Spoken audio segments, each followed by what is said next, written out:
Hello everybody and welcome back to Cold Kill Quick. Today we're bringing back the what ifs, mostly for clickbait and view purposes, but I digress. Now let's get into it. So by the title and thumbnail of this video, as well as the title card I put for the intro, you can already tell what this video is about. We are bringing what ifs back. Now I'm going to be completely honest, I'm only doing this because my views have been severely down since I stopped doing what ifs, but I digress. I came up with this what if from particular inspiration of how bad other what ifs with the same premise of this one were. I'm not saying I could do better, but might as well try, because I think this is actually a pretty good idea, in my opinion. So this what if is specifically about what if Minato survived the Nine-Tail attacks. I think this is going to be a pretty interesting one, because I've seen only a few people do it, and I'm actually pretty excited to where I'm going to take this one. I obviously abandoned all other what ifs because, like I said in a video I currently have unlisted due to community guideline strike for my age, which I think is very dumb, but once again I digress. I said I was abandoning what ifs, but because of my current views, and you can look at my analytics, I have not been doing too good on the YouTube algorithm, so I'm gonna start reusing these old title phrases that you guys always used to see, or at least the click rate was up when these phrases were in use. So anyway, let's start this what if off with the core and the beginning of the story. The reason that Minato will survive in this timeline is because after sealing the Nine-Tailed Fox within Naruto, he seals the entirety of the Nine Tails within Naruto this time, and only using a trigram seal. This time he does not use Reaper Death Seal, and the reason he is able to do this is instead of Kushina using her chains to hold the Nine-Tailed Fox down, she actually contributes with some of the sealing jutsus that she has gotten and inherited from her family as well. So they both seal the Nine-Tailed Fox inside of Naruto this timeline. Unfortunately, Kushina does still die. However, the fourth Hokage, since never using the Reaper Death Seal, never dies. This story starts out in the Uchiha clan grounds. So, like in canon, right before Itachi committed the Uchiha massacre, Itachi is getting explained, along with Shisui and other clan members, that they will coup d'etat the Hidden Leaf Village and start a civil war. Of course, in canon, Itachi tells Danzo, but since Minato is still alive in this timeline, he tells the Hokage Minato. Since Minato is still the current Hokage, and Minato is much more kind-hearted than Hiruzen, Minato will confront the clan leader of the Uchiha before committing such drastic actions just as Hiruzen and Danzo did. So, he actually gives the Uchiha more power and responsibility, and the only way that that's possible to make the Uchiha feel more needed and a bigger part of the Hidden Leaf community is to not only give them the police station capabilities, but also give them a seat on the council, specifically the elders. So they get the oldest Uchiha in the clan and appoint him to the elders, making it so that the Uchiha are even more important. Of course, this means that the Uchiha massacre never happens, and that is quite interesting, seeing as that both Naruto and Sasuke have pretty much all of their trauma gone, and that will lead up to some interesting changes in the timeline. So, like in canon, after this happened, Naruto and Sasuke are still only 6 or 7 at the time. So, let's move several years up to the future, up until the academy graduation.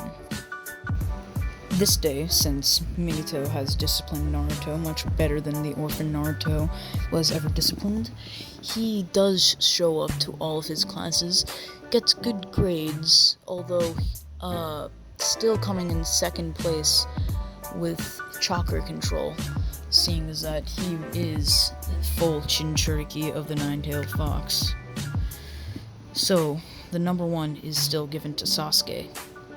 However, Naruto knows several more jutsus than Sasuke does. Sasuke only knowing Fireball Jutsu and Clone Jutsu, Substitution Jutsu, very simple academy level jutsus like that.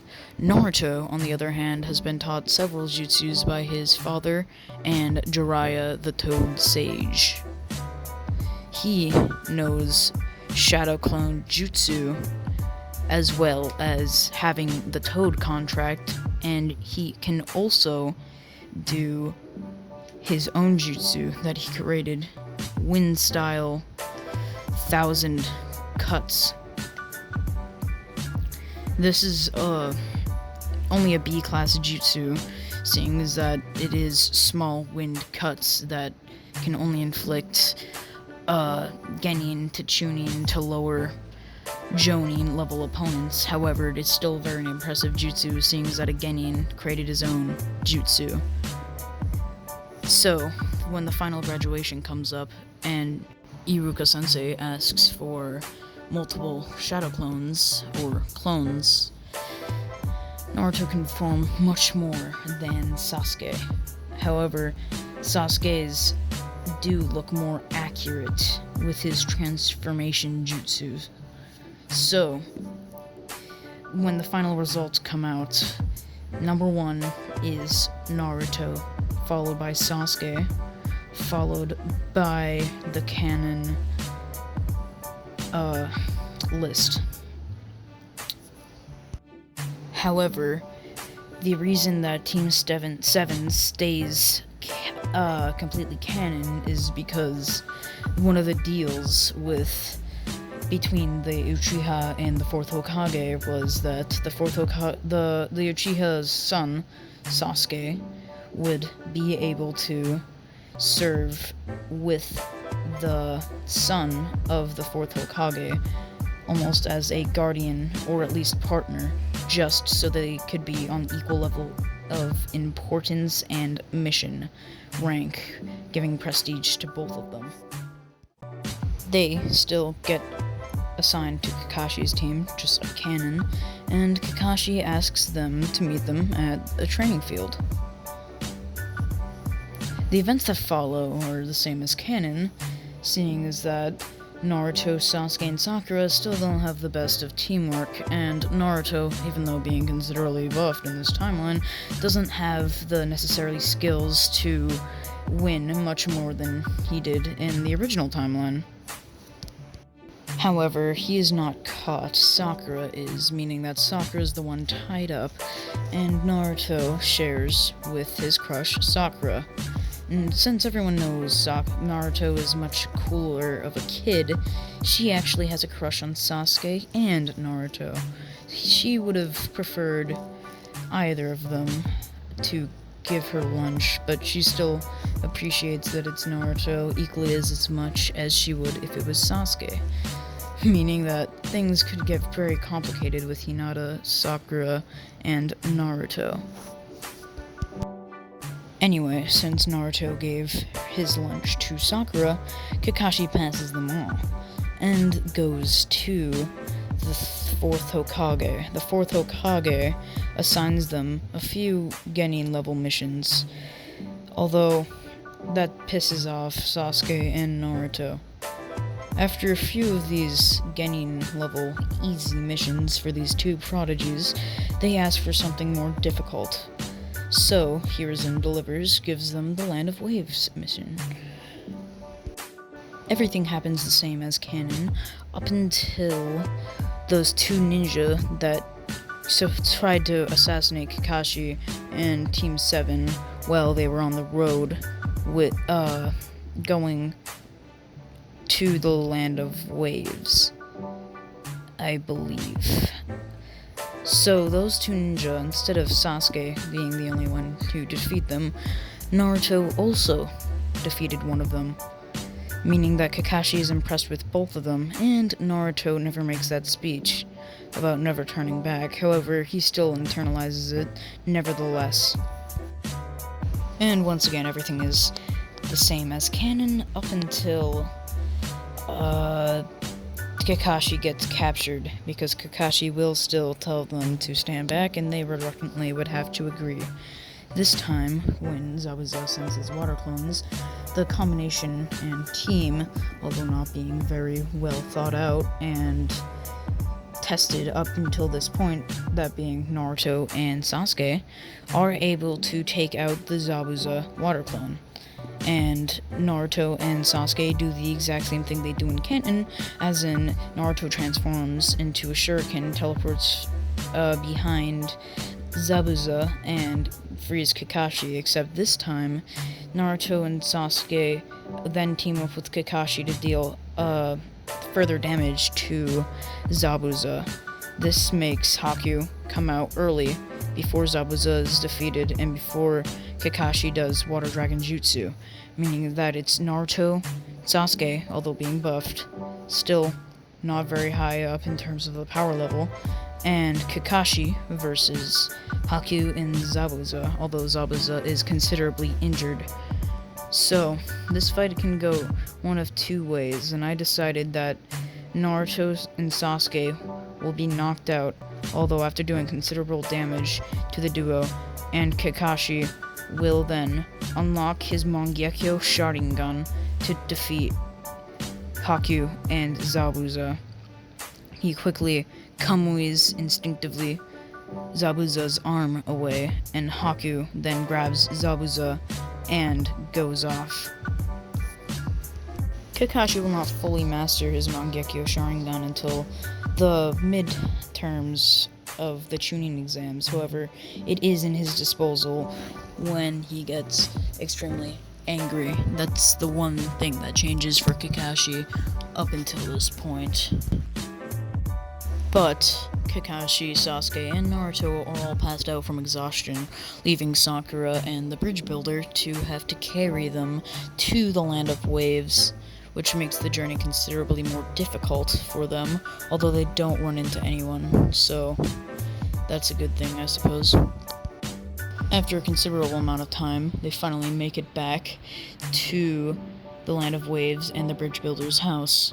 The bridge builder puts Sasuke, Kakashi, and Naruto in a bed where everything happens in canon, where they all wake up at around the same time, and they ask Kakashi what the hell happened. Sasuke and Naruto both did, seeing that they were knocked out for some of the fight, and Kakashi answers, "I don't know." So, yeah, after that, Sakura walks in and notices that Kakashi's other eye is bleeding, which is odd, seeing as that the Sharingan is only in one eye. But yeah, that's how I'm gonna leave off this part 1 of the What If. And if you guys want me to change anything, of course I'm open to suggestion. This didn't take that hard to work on.